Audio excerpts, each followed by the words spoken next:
DGISPR lieutenant general Ahmad شریف چودھری نے کہا ہے کہ بھارت ہمیشہ دہشت گردی کی ذمہ داری پاکستان پر ڈال کر سیاسی فائدے لینے کی کوشش کرتا ہے۔ DGISPR لیفٹیننٹ جنرل احمد شریف چودھری نے TRT سے گفتگو کرتے ہوئے کہا کہ بھارت نے پاکستان میں 6 مقامات پر حملے کر کے عام شہریوں کو نشانہ بنایا۔ پاکستان بے بنیاد الزامات کو مکمل طور پر مسترد کرتا ہے۔ انہوں نے کہا کہ پہلگام میں سیاحوں پر حملے کے بعد حکومت پاکستان نے ذمہ داری کا مظاہرہ کیا۔ حکومت پاکستان نے آزادانہ اور غیر جانبدار تحقیقات کی پیشکش کی۔ بھارت نے پاکستان کی یہ پیشکش قبول کرنے سے انکار کر دیا۔ بھارت کی جانب سے پاکستان پر بغیر ثبوت الزام کا سلسلہ بند ہونا چاہیے۔ ترجمان پاک فوج نے کہا کہ بھارت ہمیشہ دہشت گردی کی ذمہ داری پاکستان پر ڈال کر سیاسی فائدے کی کوشش کرتا ہے۔ بھارت نے پاکستان پر حملہ بغیر کسی قابل اعتبار ثبوت کے کیا۔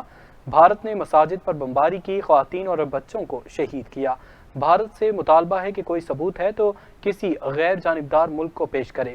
DGISPR نے کہا کہ پاکستان صرف چھوٹے ہتھیاروں سے جواب دے رہا ہے، ڈرون، راکٹ یا بڑے حملے نہیں کیے جا رہے۔ پاکستان لائن آف کنٹرول پر صرف ان بھارتی فوجی چوکیوں کو نشانہ بنا رہا ہے جو پاکستانی علاقے میں فائرنگ کر رہی ہیں۔ یہ کارروائی صرف دفاعی نوعیت کی ہے۔